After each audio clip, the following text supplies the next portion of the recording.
जय हिंद साथियों, नमस्कार। जब बात अरावली के मान सम्मान की आएगी तो राजस्थान का प्रत्येक व्यक्ति पहली पंक्ति में खड़ा हुआ मिलेगा।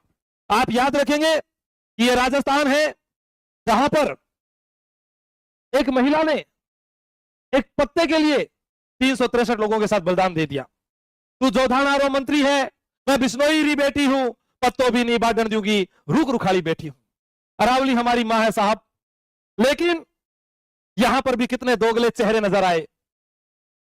हमारे नेता विदेशों में चले जाते हैं और वहां जाकर भाइयों और बहनों, हम एक पेड़ मां के नाम अभियान के तहत ब्रिटेन में आकर एक पौधा देकर अपने गार्डन में एक पौधा लगाकर एक फोटो लगाते हैं भाइयों और बहनों, क्योंकि यह देश तस्वीरों पर चलता है। इस देश में हम कहेंगे एक पेड़ मां के नाम अभियान के तहत पौधा लगाइएगा, हम वैश्विक स्तर पर अपनी छवि सुधारेंगे। ये दोगली राजस्थान सरकार, हरियाणा राजस्थान कहते हैं साहब 10 करोड़ पौधे लगाएंगे। सही बोल रहे हो आप लोग। आप जो है यहां पर औषधीय पौधे लगाओगे, पहले वालों को काट दोगे, अब लगाओगा। हाँ, सुप्रीम कोर्ट कहता है कि 100 मीटर तक की जो पहाड़ियां हैं वो अरावली का हिस्सा ही नहीं है साहब, वहां खनन किया जा सकता है। भू माफिया, खनन माफियाओं ने पहले ही इस राजस्थान में अरावली पर 8% तक खनन किया, 8% तक खनन किया है। 8% खनन करके जो नुकसान हुआ, नुकसान किसको हुआ? उस सिपाही को हुआ साहब जिसके ऊपर से एक ट्रोला चला जाता है, उस बेटे को हुआ, उस मां को हुआ जिसने अपने बेटे को खो दिया इन खनन माफियाओं के कारण, भू माफियाओं के कारण। लेकिन ग्रीन बजट आता है, हरियाणा राजस्थान आता है, एक पेड़ मां के नाम अभियान आता है, अरावली हरित विकास परियोजना के तहत करोड़ों का बजट पास हो जाता है। सुप्रीम कोर्ट जो है आदेश दे देता है, लेकिन इस अरावली की गोद में पले बड़े हुए हमारे सांसद, हमारे पर्यावरण मंत्री उसका विरोध नहीं करते। वो कहते हैं कि सही हो रहा है। कैसे सही हो रहा है? आप पहले माइनिंग से पैसे कमाओ, फिर एयर प्यूरिफायर लेकर आओ, उसके बाद में डॉक्टर्स के पास जाओ और उसके बाद उसी जंगल में जाकर एक फार्म हाउस बनाओ। यानी वो जंगल काटो और फिर फार्म हाउस के लिए आपको फिर से जंगल चाहिए। जब कोरोना आया था साहब, मुंह पर मास्क लगा लगा के घूम रहे थे, लेकिन एक दिन ऐसा आएगा जब आपको ऑक्सीजन सिलेंडर अपने हाथ में लेकर घूमना पड़ेगा। पैसे से सांसें नहीं खरीदी जा सकती। अरावली को नष्ट करने की बात कर रहे हैं। अरे कैसे भूल जाते हैं आप, इस अरावली से कितनी नदियां निकलती है। यह अरावली पूर्वी राजस्थान में वर्षा का काम करती है, जैव विविधता का संतुलन बनाए रखती है।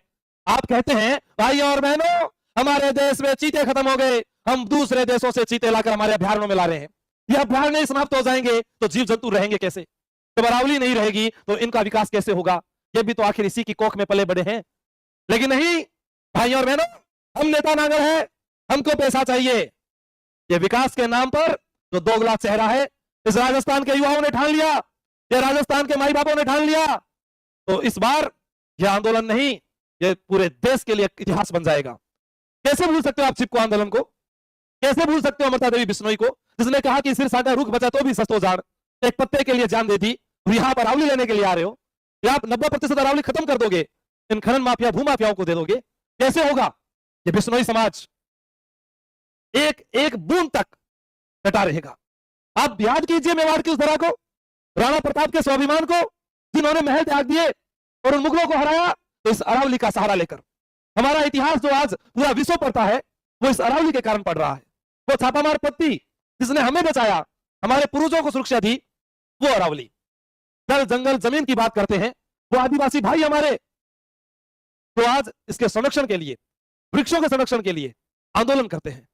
राजकुमार रोज जी आवाज उठाते हैं, रविंद्र सिंह भाटी आवाज उठाते हैं, लेकिन बड़े बड़े कदावर नेता जो बूढ़े हो गए, आज उनका एक पैर यहां है और दूसरा वहां जहां होना चाहिए, उनके मुंह से कोई आवाज नहीं निकलेगी।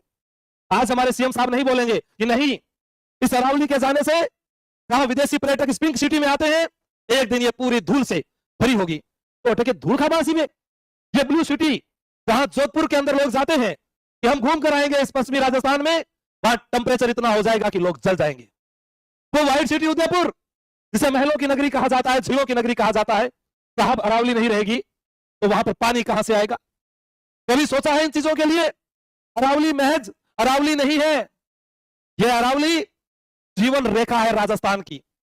यह मां है जिसने न जाने पश्चिमी पूर्वी राजस्थान को अपने आप में समेटे हुए है। यह आज से नहीं है, विश्व की प्राचीनतम पर्वत श्रृंखला है ये, और उस पर खनन की बात कर रहे हैं। फिर अब वो भी चंद पैसों के लिए जमीन बेच दिया। यार यहां पर जन्मे, यहां पर पले बड़े लोगों ने सांसद बनाया, मंत्री बनाया, और उसके बाद में आप विरोध नहीं कर सकते हो। और दिखावा ऐसा, ब्रिटेन में पौधा दिखाते हो, आंगन में पौधा लगाकर दिखाते हो, एक माह पेड़ अभियान के नाम पौधे लगाते हो, वो भी व्यापार है साहब। क्या हमसे कोई छिपा हुआ है क्या? 5 रुपए के पौधे को 10 रुपए का दिखाया जाएगा। और अभी चीटिंग ऑपरेशन के तहत आपने अपने ही विधायकों की सूरत देख ली। ये तो दुर्भाग्य है उस खीवसर की जनता का। लेकिन क्या कहें साहब, किसके ऊपर आरोप प्रत्यारोप लगाएं? कल को कहीं कोई और का नाम आए तो फिर कहेंगे कि सर देखिए अब क्या हुआ। लेकिन कोई तो था जो तुम्हारी आवाज उठाता है, कोई तो है जो तुम्हारे लिए खड़ा रहता है। मैंने नहीं देखा उन दूसरे लोगों को साहब। अब तो सोशल मीडिया पर देख रहे हैं, जब अन्याय की बात होती है तो लोग हनुमान बेनीवाल को याद करते हैं। और आज भी उन्हीं के टीम के साथी लाखों की संख्या में ट्रैक्टर लेकर जाते हैं। पूर्वी राजस्थान में लोग इकट्ठे होते हैं। सूरत कहां है साहब? जहां 200 एमएलए हैं, 25 एमपी है, उनका क्या काम है? क्या वो पहले वहां पर मांग नहीं उठा सकते? वो अखबार में नहीं बता सकते कि हम पौधे लगाने की बात कर रहे हैं, कहां लगाओगे? आप जयपुर के पास में जंगल काटने की बात करते हो, आप अरावली को हमसे छीन रहे हो, लेकिन नहीं, हमें जैव विविधता से मतलब नहीं।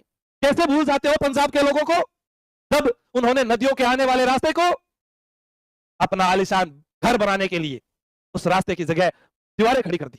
लेकिन प्रकृति ने जब अपना रूप लिया, तब वो घर पानी में बहते हुए नजर आए, वो जीव जंतु पानी में बहते हुए नजर आए। आखिर गलती किसकी? उन लोगों की